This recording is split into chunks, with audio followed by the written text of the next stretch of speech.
ఏది కరెక్ట్ ఇది తప్ప రాగా చెట్టు పుట్టు అల్లికలు ఇవన్నీ కూడా వాళ్ళకి విద్యను ప్రోత్సాహం చేసేటువంటి వాణిజ్యంగా వచ్చేస్తుంది పెనుగొండ.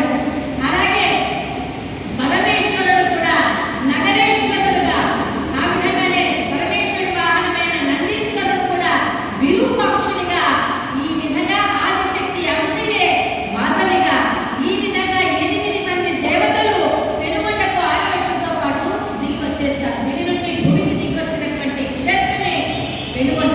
అందుకే చూడండి, దేవతలలో 4 దేవతలేమో అర్చామూర్తికలుగా ఉంటారు, 4 దేవతలేమో పాదచారులుగా ఉంటారు. అంటే బ్రహ్మదేవుడు, వాణిదేవి, నా విరూపాక్షుడు వీళ్ళంతా కూడా నరకతో అంటే మానవ శరీర రూపంలో వస్తారు. విష్ణుదేవుడు, వింధ్యవాసిని, లక్ష్మీదేవి వీళ్ళంతా కూడా అర్చక రూపంలో శిలామూర్తులుగా ఉంటారు. అందుకని ఇప్పుడు కూడా మీరు చూస్తుంటారు పెనుగొండలో నగరేశ్వరుడికి గుమ్మం ఎదురుగానే దేవాలయంలో నగరేశ్వరుడు ఉంటారు. నగరేశ్వరుడికి ఎడమ వైపున 18 చేతులతో ఉన్నటువంటి వింధ్యవాసిని అమ్మవారు ఉంటారు. కుడి వైపున 2 ఉంటున్నారు. ఆ విధంగా ఇంతమంది దేవతలు కూడా మన ఆదివేశం కోసం రావడమే కాకుండా వాసవి మాత ఈ ఆదివేశాలకందరికీ కూడా, ఓ ప్రజలారా మీరు మూలకానికి వెళ్ళక ఇదిగో కృషి, గోరక్షణ, వాణిజ్యంతో పాటు మీరు ఈ విధంగా ఈ వ్యవసాయ వ్యాపార పరికర సామాగ్రిని మీరు ఉపయోగించండి అని అమ్మవారు లోక సృష్టి చేత ఇచ్చినటువంటివి కాట. కాట అంటే ఏమిటమ్మా? వస్త్రాలు తూచేటువంటి దాన్ని కాట అంటారు. త్రాసు అంటే ఏంటి? తక్కిడి వేరు, తక్కిడి వేరు, త్రాసు వేరు. త్రాసులో ఏం చూస్తారు? కూరగాయలు. త్రాసులో కూరగాయలు చూస్తాయండి. త్రాసులో బంగారం చూస్తారు, తక్కెడలో కూరగాయలు చూస్తారు. వినడానికి అన్ని ఒకటే, కానీ కాట వేరు, త్రాసు వేరు, తక్కెడ వేరు. అలాగే సేరు అంటే సేరు, అర్ధసేరు, పావు, అరపావు, కొంచెం, మరకం, తవ్వ, మాణికం, సోలగిద్ద ఇవన్నీ కూడా సేరు యొక్క వివిధ రూపాలు అన్నమాట, సైజుల్లో ఉంటాయి ఈ సేరు. అంతేకాకుండా నాగలంటే భూమిని దున్నేటువంటిది, అంటే భుజం మీద పెట్టుకునే దున్నేటువంటిది. అలా అరక భుజం మీద పెట్టుకుని దున్నేటువంటిది. నాగలి అంటేనేమో ఎదుట మనకి అమ్మవారు యోగ సృష్టి చేత సృష్టించబడినటువంటివి కనుక ఈ రోజు నుంచి మనం వ్యాపారంలో మొదలు పెట్టగానే కాట, త్రాసు, తక్కెడ, కలబద్ద, గదబద్ద, అరక, నాగలి, సేరు ఇవన్నీ కూడా మనము పూజ చేస్తూ ఉంటాము. వాటిని పూజించితేనే మనకు కూడా వివిధ లాభాలు వస్తూ ఉంటాయి. కనుక ఇవన్నీ కూడా ఏదో ఇనుప వస్తువులు, ప్లాస్టిక్ వస్తువులు, ఇనుప వస్తువులను తీసేయకూడదండి. అవన్నీ కూడా అమ్మవారు సృష్టించి ఇచ్చినటువంటివే కనుక వాటిని దివ్యత్వం కలిగి ఉంటాయి కనుక మనం వ్యాపార స్థలంలో పూజించాలి. అంతేకాదండి, వ్యాపార స్థలంలో ఎప్పుడైనా కూడా చాలా మంది ఏం చేస్తారంటే ఒక చిన్న పొరపాటు చేస్తారు. అలా వ్యాపారానికి షాప్ తీయడానికి వస్తారు. అది ఏదో ఫోన్ వస్తుంది, పాపం ఫోన్లో మాట్లాడుతూ అవన్నీ ఎట్లా తీయాలి, షట్టర్ అది ఇదంటే అక్కడ పని వాళ్ళకి బీగాలు ఇచ్చేసి షట్టర్ ఓపెన్ చేయాలి. ఎప్పుడు కూడా అలా చేయకూడదండి. మన వ్యాపార స్థలంలో వ్యాపార లక్ష్మి కొలువై ఉంటుంది కనుక ఎప్పుడు కూడా మన బీగాలు అనేటువంటిది పని వాళ్ళకి ఇచ్చి వాళ్ళకి తీపించకూడదు. మనమే దైవనామ స్మరణతో మనమే తీయాలి. అలా తీసిన తర్వాత వ్యాపార స్థలంలో మనం అగరబత్తిగా అవి వెలిగించి అమ్మవారి ఫోటో దండం పెట్టుకొని పలకండి. వ్యాపారం దివ్యలాభస్థం వ్యాపార దివ్యలాభస్థం నమో నమః. శ్రీవాసవాంబ నమో నమః. అగరబత్తి వెలిగించి అమ్మవారికి ధూపం వేసి మనం వ్యాపారాన్ని ప్రారంభించితే ఆ పూలు, ఆ కాయలన్నిటితో వ్యాపారం బ్రహ్మాండంగా ఉంటుంది. మనకి వైశ్యులకు వాసవిగా ఇచ్చిన వరమే వ్యాపారం. కనుకనే మనకి లక్ష్మీ పుత్రులని, లక్ష్మీ కుబేరులని, లక్ష్మీ సంపన్నులని, లక్ష్మీ పతి అని ఈ విధంగా మనకు అన్ని బిరుదులు నామకరణం చేశారన్నమాట. అన్ని నామాలు మనకు వచ్చాయి ఆదివేశం. నిన్న కూడా తెలియజేస్తున్నాం మనకు కొన్ని పేర్లు. ఆదివేశాలు ఆదివేశాలు ఎలా వచ్చింది?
సరస్వతి. జ్ఞానాన్ని ఇచ్చే దేవతలు, ధైర్యాన్ని ఇచ్చే దేవతలు, ధైర్యలక్ష్మి. మరి అలాగే వ్యాపారాన్ని ఇచ్చే దేవతలు వాసవి మాత. మన వాసవి. కనుకనే ఇతర కులాల వాళ్ళు కూడా వ్యాపారస్తులు కొంతమంది వాసవి వాసవి అని పేరు పెట్టుకుంటారు. వాళ్ళ షాపులో కూడా చాలా మంది చాలా దగ్గర చూస్తూ ఉంటాం. అలాగా విద్యను వ్యాపారాన్ని కలిగించేటువంటి దేవతే మన వాసవి.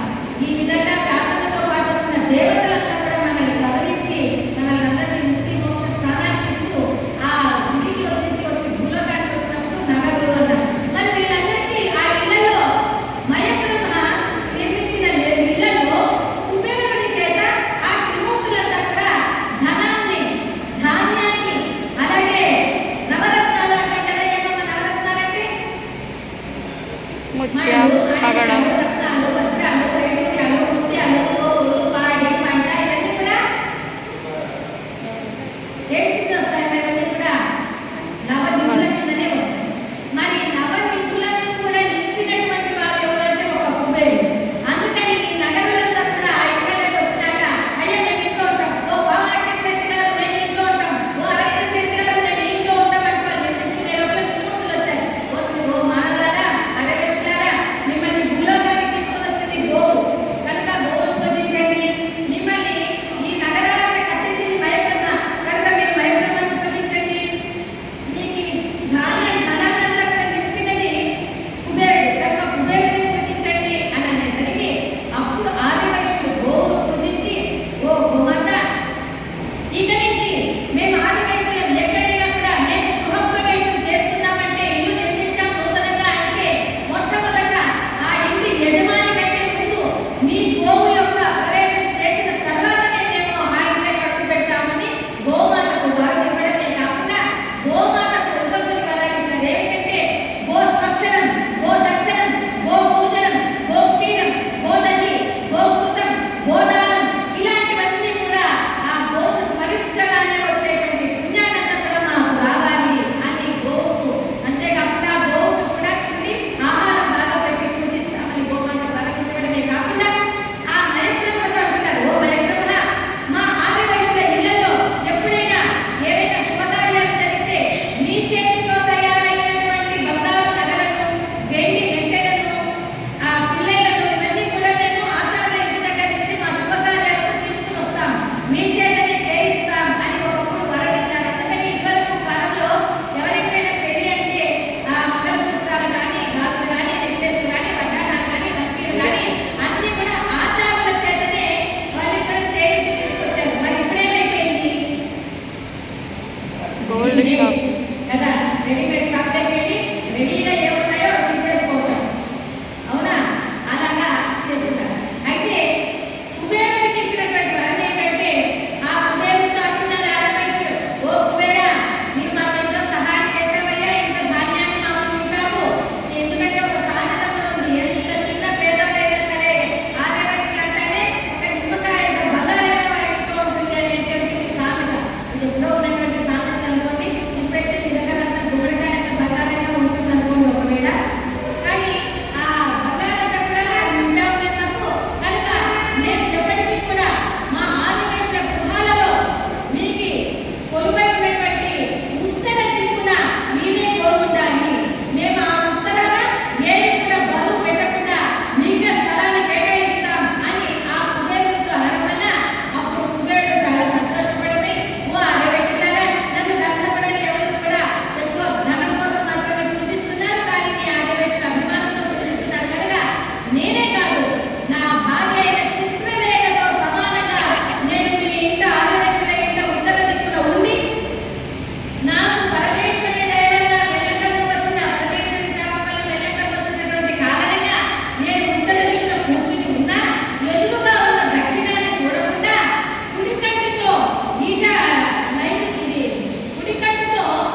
తెలుసుకున్నాం.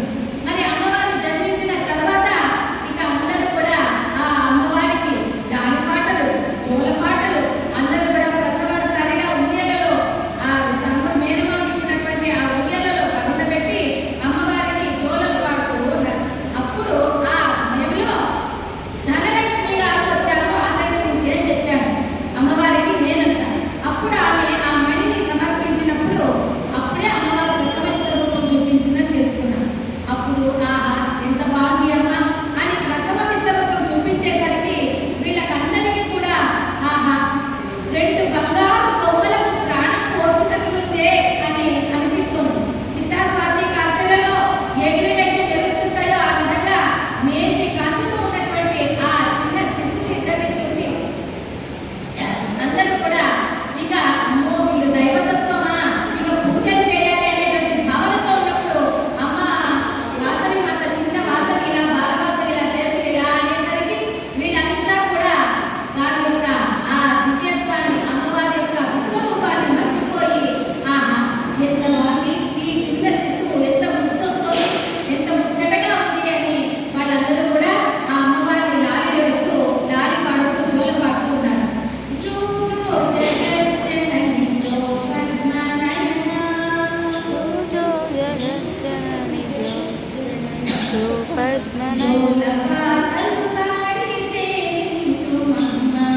జోల పాటలు పాడి సేవింతుమమ్మ.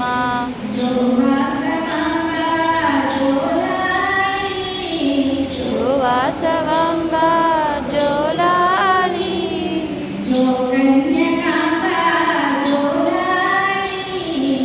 జో కన్యకాంబ జోలాలి,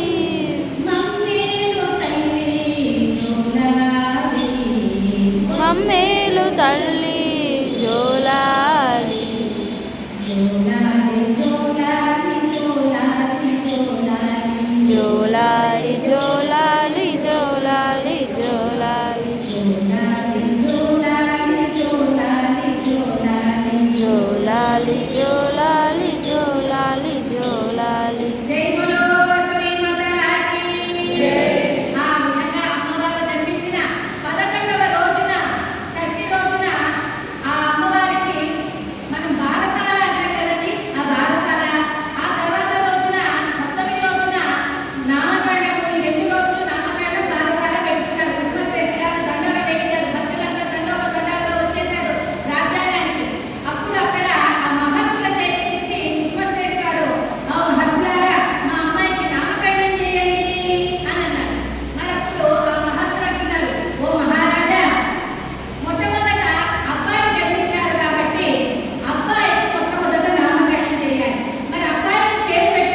శ్రీ వాసవి కన్యకా పరమేశ్వరి వాసవి కన్యక పరమేశ్వరి అమ్మవారు.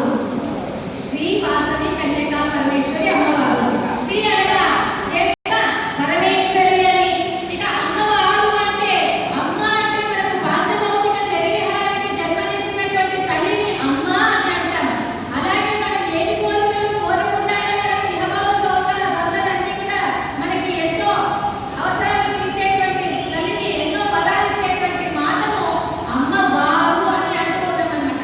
ఈ విధంగా అమ్మవారి యొక్క వాసవి కన్యకా పరమేశ్వరి అమ్మవారు అంటున్నాం. మరి అమ్మవారి యొక్క నామంలో ఉన్న అంతరార్థం ఏమిటి అంటే మా అంటే వరలక్ష్మి లక్ష్మీదేవి, సా అంటే సరస్వతీదేవి, వి అంటే విశ్వేశ్వరి పార్వతి. ఈ విధంగా ఒక్కసారి వాసవి అంటే త్రిమాతర స్వరూపంలో తలుచుకున్నట్టు.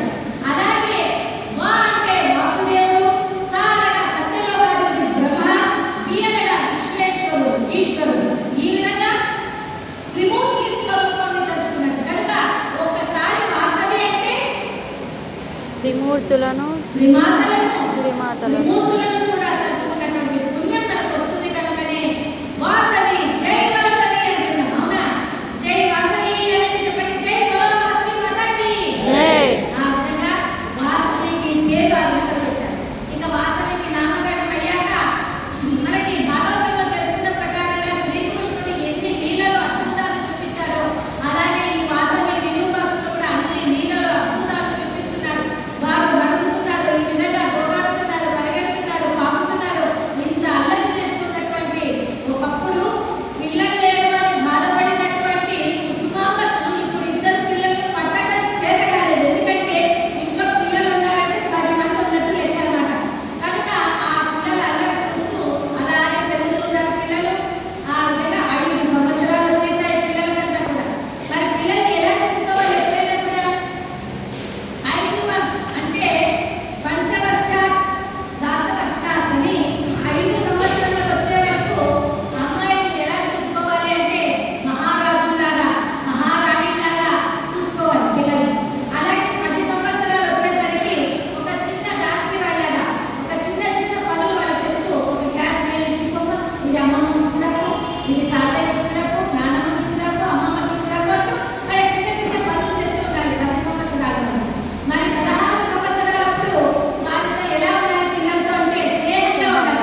రుద్రం, సామవేదం.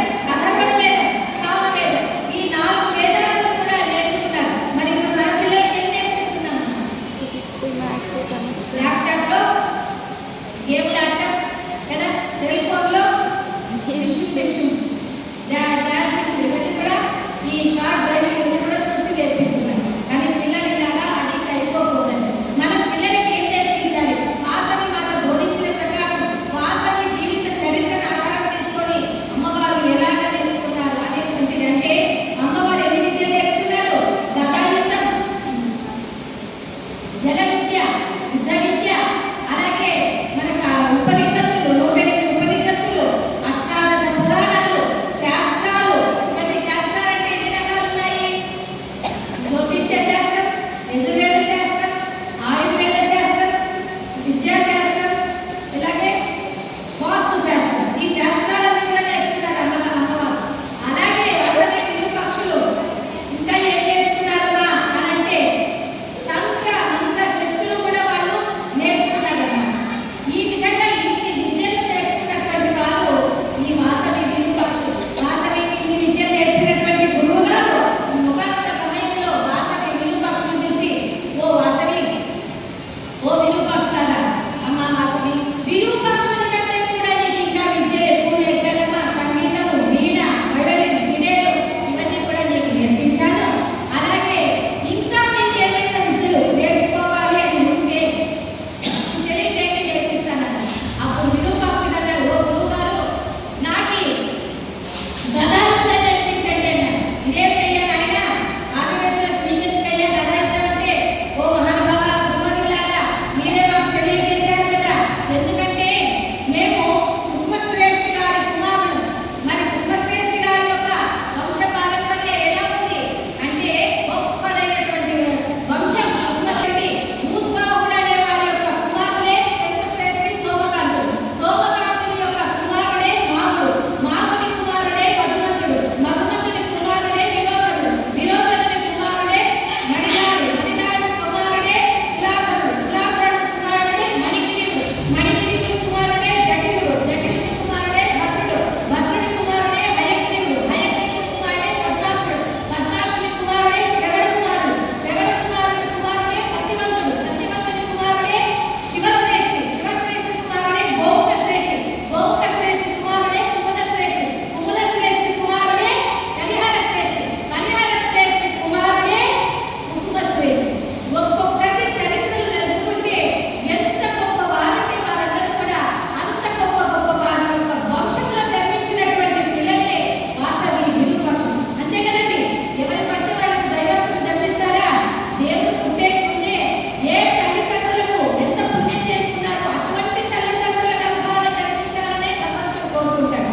ఇలాగా ఇంత గొప్పదైన వంశంలో జన్మించిన మేము మా వీరికి ఇంత గొప్ప ఆస్తులు, సంపదలు, రాజ్యాంగాలు ఉన్నాయి కనుక మా వీరికి వేరే ఇతర దండయాత్రకు రాకుండా ఇతర రాజులంతా కూడా ఆ రాజులకి మేము ఒక్కొక్కసారి గదతో కొట్టే కొంతమంది పారిపోయేలాగా నాకు గదాయుద్ధం నేర్పించండి అన్నారు విరూపాక్ష.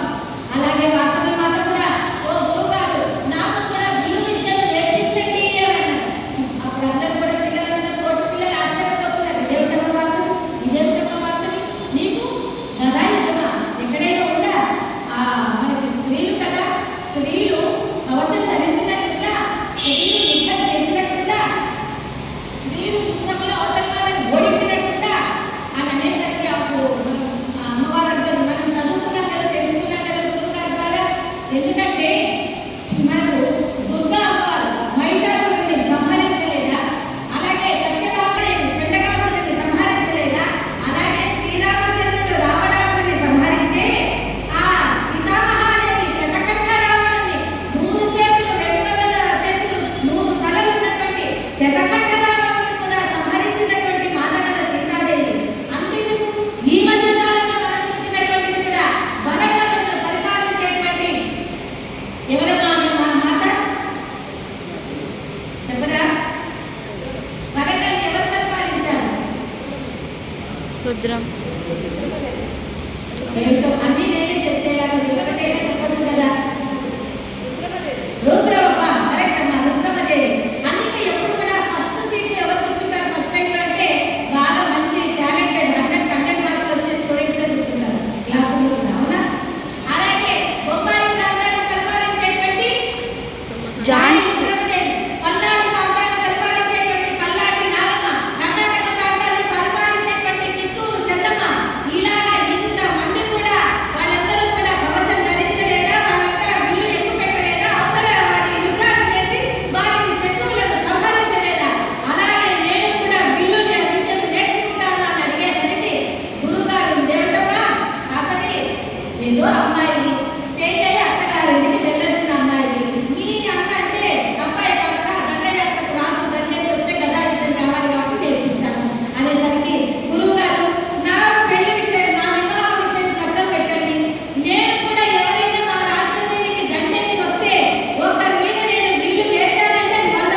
విరూపాక్షుడు వాసవి మాత. విరూపాక్షుడు. మరి మనం కూడా ఇలాంటి విద్యలు నేర్పిస్తే బాగుంటుంది కదా పిల్లలకి. ఏంటో అంత తల్లుగా ఉన్నాం. అవునా కాదా? మన పిల్లలకు కూడా మనం ఇలాంటి విద్యలు నేర్పించాలా వద్దా? నేర్పించాలి. 64 కళలు ఉన్నాయి మనకి, ఒకటి కాదు రెండు కాదు. ఈ 64 కళలు ఈనాటి మనలో పక్కన పెట్టేసి భక్తి భావం లేకుండా, వినయ విధేయత లేకుండా, సంస్కారాలు లేకుండా, ఈ 64 కళలు లేకుండా ఏదో ల్యాప్టాప్లు ఫోన్లు ట్యాబ్లు పట్టుకొని ఏదో పిచ్చిగా ఆడుతుంటే మనకి ఎలా ఉంటుంది చెప్పండి? మన సంస్కృతి సాంప్రదాయాలకు మనం విలువివ్వాలి. మన ఆచారాలను మనం పాటించాలి. మన పద్ధతులు మనం తెలియజేయాలి. మన పిల్లలకంతా కూడా మనం ఈనాటి నుంచినే భక్తి భావాలతో తెలియజేయాలి. చూడండి ముందర వచ్చినటువంటి ఆమె ఎంత బాగా మనవెంట తీసుకొచ్చిందో. ఇలాగ చిన్న వయసు నుంచినే మనం కూడా రోజు ప్రతినిత్యం గుడికి వెళ్ళటమే కాకుండా మన పిల్లలు కూడా తీసుకెళ్ళాలి. అప్పుడే మన పిల్లలు కూడా మన సంస్కృతిని తెలియజేసుకొని భావి తరాల వారికి మన సాంప్రదాయాలను కూడా పాటించే వాళ్ళే ఉంటారు. నేటి పిల్లలే రేపటి పౌరులు. రేపటి పౌరులు. కనుక నేటి పిల్లలు మనం ఈ విధంగా ఎంకరేజ్ చేయాలి అని మనం అమ్మవారి చరిత్రలో విద్యాభ్యాసం ద్వారా తెలుసుకోవాల్సినటువంటి విషయం. ఇక అమ్మవారి విద్యాభ్యాసం పూర్తయింది. ఇక ఏంటో మన నెక్స్ట్ ఏం చేస్తారు? విద్యాభ్యాసం పూర్తయింది. అమ్మవారికి పెళ్లి చేయాలి కదా? అబ్బా, పెళ్లి చేయాలి. మీరేమో పాపం కరెక్ట్గా ఉన్నారు మీ కాలంలో. కానీ ఇప్పుడు కాలం ఎలా ఉన్నారంటే విద్యాభ్యాసం అయిపోతానే ల్యాప్టాప్లు పెట్టుకొని కంపెనీల వెంట చుట్టూ తిరుగుతూ, జాబుల కోసం తిరుగుతూ, వెంపర్లాడుతూ, ఆ చాలీ జీతాలతో ఆ సిటీలలో ఆ నిర్మిత కొలిపేటువంటి లైట్ల కింద ఉన్నటువంటి పిల్లలు ఏ విధంగా తెలుసుకోలేకపోతున్నారు పాపం. కనుక మనం ముందుగానే ఉన్నాం కాబట్టి ఆ కాలంలో కూడా మీలాగనే ఆలోచించాలి. ఇక వివాహం చేయాలి. ఎందుకంటే కుసుమశ్రేష్ఠి గారికి ఎంతమంది అక్క చెల్లెలు అంటే 11 మంది అక్క చెల్లెలు ఉన్నారు. ఎవరికి? కుసుమశ్రేష్ఠి. మరి కుసుమశ్రేష్ఠి గారికి 11 మంది అక్క చెల్లెలు ఉంటే ఒక్కొక్క మేనత్తకి ఎంతమంది కుమారులు ఉన్నారు అని అంటే దాదాపు ఒక్కొక్క మేనత్తకు కూడా 10 మంది కుమారులు, 11 మంది కుమారులు ఉన్నారు ఒక్కొక్క మేనత్తకి. అంటే అప్పుడు మొత్తం ఎంతమంది అవుతారమ్మా? అమ్మా దాదాపు 11 కాబట్టి 110. బావగారు ఎంతమంది అవుతారు? 110. 100 మంది పైన అవుతారు. 100 మంది పైన అవుతారు. వాసవి మాతకు మేనత్త కొడుకు. మరి వీళ్ళందరూ కూడా ఎలా ఉన్నారు? ఎవరు వీళ్ళందరూ కూడా అని అంటే మొట్టమొదటి మేనత్త గారు ఇక్కడ కూడా మన సభలో ఉన్నారేమో తెలుసుకున్నాం మనం కూడా. మొట్టమొదటి వాసవికి మేనత్త ఎవరు అంటే పులకశిల గోత్రీకులు, పులకశిల పౌరస్త్య గోత్రీకులు. ఉన్నారా ఎవరైనా? ఉంటే జైవాసవి. రెండవ మేనత్త గారు మునికుల మౌద్గల్య గోత్రీకులు.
శ్రేష్ఠ